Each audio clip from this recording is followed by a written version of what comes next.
ਸਤਿ ਸ਼੍ਰੀ ਅਕਾਲ ਜੀ, मैं संदेश औलख शर्मा जगबानी पंजाब केसरी ते तुहाडा सब दा बहुत-बहुत स्वागत है। कोरोना कहर है, लोकां दियां जानां जा रहीआं ने, लोकां दी जान जोखिम 'ਚ है। हर किसी नूं डर बनिया होया है कि उसनूं कुछ होना चाहे, उसदे अपणिआं नूं कुछ होना चाहे। दवाइयां दी बड़ी घाट हैगी है, दवाइयां मिल ही नहीं रहीआं। डॉक्टर दवाई लिख दिंदे हैगे ने, पर जिहड़े मरीਜ਼ਾं दे नाल हुंदे ने उन्हां दे परिवारक मैंबर, ਉਹ उन्हां दवाइयां नूं ਲੱਭਣ ਦੇ ਲਈ ਕਿੱਥੇ-ਕਿੱਥੇ नहीं ਜਾਂਦੇ। ਦਵਾਈਆਂ ਕਈ ਥਾਈਂ ਲੱਭਦੀਆਂ ਨੇ ਤੇ ਜਿੱਥੇ ਲੱਭਦੀਆਂ ਨੇ ਉੱਥੇ ਮੁੱਲ ਹੈਗਾ ਜਿਹੜਾ ਦਵਾਈਆਂ ਦਾ ਉਹ ਦੁੱਗਣਾ ਤਿੱਗਣਾ ਕਰ ਰੱਖਿਆ ਹੁੰਦਾ। ਮਜਬੂਰੀ ਦਾ ਫਾਇਦਾ ਹਰ ਕੋਈ ਇਸ ਸਿਚੁਏਸ਼ਨ ਦੇ ਵਿੱਚ ਵੀ ਜਦੋਂ ਕੋਈ ਇਸ ਤਰ੍ਹਾਂ ਦੀ ਹਰਕਤ ਕਰਦਾ ਹੈਗਾ ਤਾਂ ਇੱਕ ਰੂਹ ਕੰਬ ਉੱਠਦੀ ਹੈਗੀ ਹੈ ਕਿ ਹਾਲਾਤ ਕਿਸ ਤਰ੍ਹਾਂ ਦੇ ਹੈਗੇ ਨੇ, ਪਰ ਲੋਕੀ ਆਪਣਾ ਮੁਨਾਫਾ ਖੱਟਣ ਤੋਂ ਬਾਜ ਨਹੀਂ ਆ ਰਹੇ। ਪਰ ਜਿਸ ਨੂੰ ਲੋੜ ਹੈਗੀ ਹੈ ਉਹ ਉਸ ਰੇਟ ਤੇ ਵੀ ਉਹ ਦਵਾਈਆਂ ਲੈ ਰਿਹਾ ਹੈਗਾ। ਹੁਣ ਸਵਾਲ ਹੈਗਾ ਜਿਹੜਾ ਸਭ ਤੋਂ ਵੱਡਾ ਉਹ ਇਹ ਹੈ ਕਿ ਦਵਾਈਆਂ ਦੀ ਘਾਟ ਕਿਉਂ ਬਣੀ ਹੋਈ ਹੈ।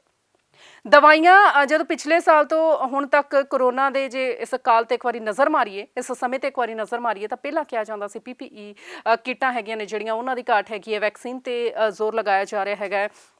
ਦਵਾਈਆਂ ਇਸ ਦਵਾਈ ਨਾਲ ਠੀਕ ਹੋ ਜਾਓ, ਇਸ ਦਵਾਈ ਨਾਲ ਠੀਕ ਹੋ ਜਾਓ। ਹੁਣ ਜਦੋਂ ਕੋਰੋਨਾ ਦੇ ਕਾਫੀ ਜ਼ਿਆਦਾ ਮਾਮਲੇ ਸਾਹਮਣੇ ਆ ਰਹੇ ਨੇ, ਸਭ ਕੁਛ ਹੈ, ਦਵਾਈਆਂ ਹੀ ਹੈ ਨਹੀਂ, ਆਕਸੀਜਨ ਹੀ ਹੈ ਨਹੀਂ ਸਾਡੇ ਦੇਸ਼ ਦੇ ਵਿੱਚ। ਇਸ ਤਰ੍ਹਾਂ ਦੇ ਹਾਲਾਤ ਬਣੇ ਹੋਏ ਨੇ।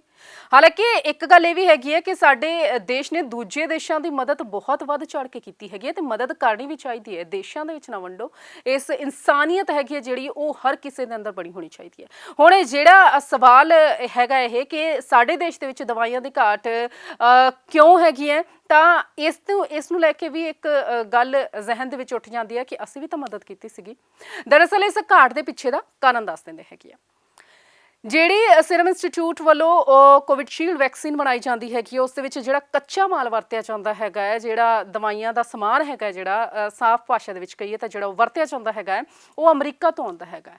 ਤਾਂ 5 ਮਾਰਚ ਨੂੰ ਆਧਾਰ ਪੁਣੇਵਾਲਾ ਨੇ ਇੱਕ ਟਵੀਟ ਕਰਕੇ ਇਹ ਜਾਣਕਾਰੀ ਸਾਂਝੀ ਕਰ ਦਿੱਤੀ ਸੀ ਕਿ ਅਮਰੀਕਾ ਨੇ ਉਹ ਕੱਚਾ ਮਾਲ ਸਪਲਾਈ ਕਰਨ ਤੇ ਰੋਕ ਲਗਾ ਦਿੱਤੀ। ਉਹ ਕੱਚਾ ਮਾਲ ਸਪਲਾਈ ਹੋਣੋਂ ਬੰਦ ਹੋ ਗਿਆ ਤਾਂ ਦਵਾਈਆਂ ਬਣਨੀਆਂ ਬੰਦ ਹੋ ਗਈਆਂ। ਤਾਂ ਲਾਜ਼ਮੀ ਹੈ ਜੀ, ਜਦੋਂ ਦਵਾਈਆਂ ਬਣਨੀਆਂ ਬੰਦ ਹੋ ਜਾਣਗੀਆਂ ਤਾਂ ਮਾਰਕੀਟ ਦੇ ਵਿੱਚ ਦਵਾਈਆਂ ਉਪਲਬਧ ਕਿਵੇਂ ਹੋ ਜਾਣਗੀਆਂ।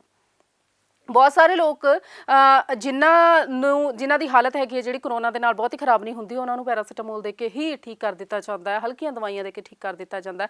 ਪਰ ਜਿਹੜੀਆਂ ਮਹਿੰਗੇ ਭਾਅ ਦੀਆਂ ਦਵਾਈਆਂ ਹੈਗੀਆਂ, ਉਹ ਦਵਾਈਆਂ ਜਿਹੜੀਆਂ ਕਿ ਜਿਨ੍ਹਾਂ ਦੀ ਹਾਲਤ ਗੰਭੀਰ ਹੋ ਜਾਂਦੀ ਹੈ ਉਹਨਾਂ ਨੂੰ ਦੇਣੀਆਂ ਹੁੰਦੀਆਂ, ਉਹਨਾਂ ਲੈ ਕੇ ਤਾਂ ਫਿਰ ਡਰ ਬਣ ਜਾਂਦਾ ਨਾ। ਜਦੋਂ ਦਵਾਈਆਂ ਹੀ ਨਹੀਂ ਬਣਨਗੀਆਂ ਸਾਡੇ ਦੇਸ਼ ਦੇ ਵਿੱਚ ਤਾਂ ਮਰੀਜ਼ ਠੀਕ ਕਿੱਥੋਂ ਹੋਣਗੇ। ਮੌਤਾਂ ਦੀ ਗਿਣਤੀ ਤਾਂ ਵਧੇਗੀ ਹੀ ਵਧੇਗੀ ਨਾ, ਕਿਉਂਕਿ ਦਵਾਈਆਂ ਨਹੀਂ ਬਣ ਰਹੀਆਂ। ਪਰ ਹੁਣ ਇੱਕ ਥੋੜ੍ਹੀ ਜਿਹੀ ਰਾਹਤ ਭਰੀ ਖਬਰ ਇਹ ਹੈਗੀ ਹੈ ਕਿ ਬਹੁਤ ਹੀ ਨਾ ਨੁੱਕਰ ਤੋਂ ਬਾਅਦ ਅਮਰੀਕਾ ਆਖਿਰਕਾਰ ਮੰਨ ਗਿਆ ਹੈਗਾ, ਭਾਰਤ ਨੂੰ ਕੱਚੇ ਮਾਲ ਦੀ ਸਪਲਾਈ ਕਰਨ ਦੇ ਲਈ ਬਿਲਕੁਲ ਤਿਆਰ ਹੋ ਚੁੱਕਿਆ ਹੈ। ਯਾਨੀ ਕਿ ਹੁਣ ਦਵਾਈਆਂ ਦੀ ਜਿਹੜੀ ਘਾਟ ਹੈਗੀ ਹੈ, ਇਹ ਉਮੀਦ ਹੈਗੀ ਹੈ ਕਿ ਜਲਦ ਹੀ ਪੂਰੀ ਹੋ ਜਾਊਗੀ। ਦਵਾਈਆਂ ਬਣਾਉਣ ਦਾ ਕੰਮ ਹੈਗਾ ਜਿਹੜਾ ਉਹ ਛੇਤੀ ਹੀ ਸ਼ੁਰੂ ਹੋ ਜਾਊਗਾ। ਹੁਣ ਜਿਹੜਾ ਅਮਰੀਕਾ ਹੈਗਾ ਉਸਨੇ ਪਹਿਲਾਂ ਕੱਚੇ ਮਾਲ ਦੀ ਸਪਲਾਈ ਤੇ ਰੋਕ ਲਗਾ ਦਿੱਤੀ ਸੀ, ਹੁਣ ਸਪਲਾਈ ਕਰਨ ਨੂੰ ਹਾਂ ਕਰ ਦਿੱਤੀ ਹੈਗੀ ਹੈ। ਸੋਸ਼ਲ ਮੀਡੀਆ ਤੇ ਖੁਦ ਜਿਹੜੇ ਉਹਨਾਂ ਦੇ ਰਾਸ਼ਟਰਪਤੀ ਹੈਗੇ ਨੇ ਅਮਰੀਕਾ ਦੇ ਜੋ ਬਾਈਡਨ, ਉਹਨਾਂ ਨੇ ਇਹ ਜਾਣਕਾਰੀ ਹੈਗੀ ਹੈ ਜਿਹੜੀ ਸਾਂਝੀ ਕਰ ਦਿੱਤੀ ਹੈ। ਤੁਹਾਨੂੰ ਇਹ ਵੀ ਦੱਸ ਦਈਏ ਕਿ ਅਜਿਹਾ ਨਹੀਂ ਹੈਗਾ ਕਿ ਸਾਰੇ ਅਮਰੀਕਾ ਵਾਸੀ ਹੈਗੇ ਨੇ ਜਿਹੜੇ ਉਹਨਾਂ ਨੇ ਇਹ ਕਹਿ ਦਿੱਤਾ ਕਿ ਭਾਰਤ ਨੂੰ ਸਪਲਾਈ ਨਹੀਂ ਕਰਨੀ। ਅੰਦਰ ਖਾਤੇ ਵੀ ਅਮਰੀਕਾ ਦੇ ਰਾਸ਼ਟਰਪਤੀ ਦੇ ਉੱਪਰ ਬਹੁਤ ਜ਼ਿਆਦਾ ਦਬਾਅ ਬਣਾਇਆ ਜਾ ਰਿਹਾ ਸੀ ਕਿ ਜਦੋਂ ਸਾਡੇ ਦੇਸ਼ ਦੇ ਵਿੱਚ ਜਿਹੜੀਆਂ ਦਵਾਈਆਂ ਹੈਗੀਆਂ ਉਹਨਾਂ ਦੀ ਜਿਹੜੀ ਸਪਲਾਈ ਹੈਗੀ ਹੈ ਬਿਲਕੁਲ ਹੈਗੀ ਹੈ, ਕਿਸੇ ਤਰ੍ਹਾਂ ਦੀ ਕੋਈ ਦਿੱਕਤ ਨਹੀਂ ਆਊਗੀ, ਤਾਂ ਭਾਰਤ ਦੀ ਹੈਲਪ ਕਰ ਦੇਣੀ ਚਾਹੀਦੀ ਹੈ, ਭਾਰਤ ਦੀ ਮਦਦ ਕਰ ਦੇਣੀ ਚਾਹੀਦੀ ਹੈਗੀ ਹੈ। ਉਹਨਾਂ ਦੇ ਅੰਦਰ ਹੀ ਉਹਨਾਂ ਦੇ ਜਿਹੜੇ ਮੰਤਰਾਲੇ ਹੈਗਾ, ਉਹਨਾਂ ਦੇ ਮੰਤਰੀ ਹੀ ਰਾਸ਼ਟਰਪਤੀ ਨੂੰ ਕਹਿ ਰਹੇ ਸੀ ਇਹ ਗੱਲ।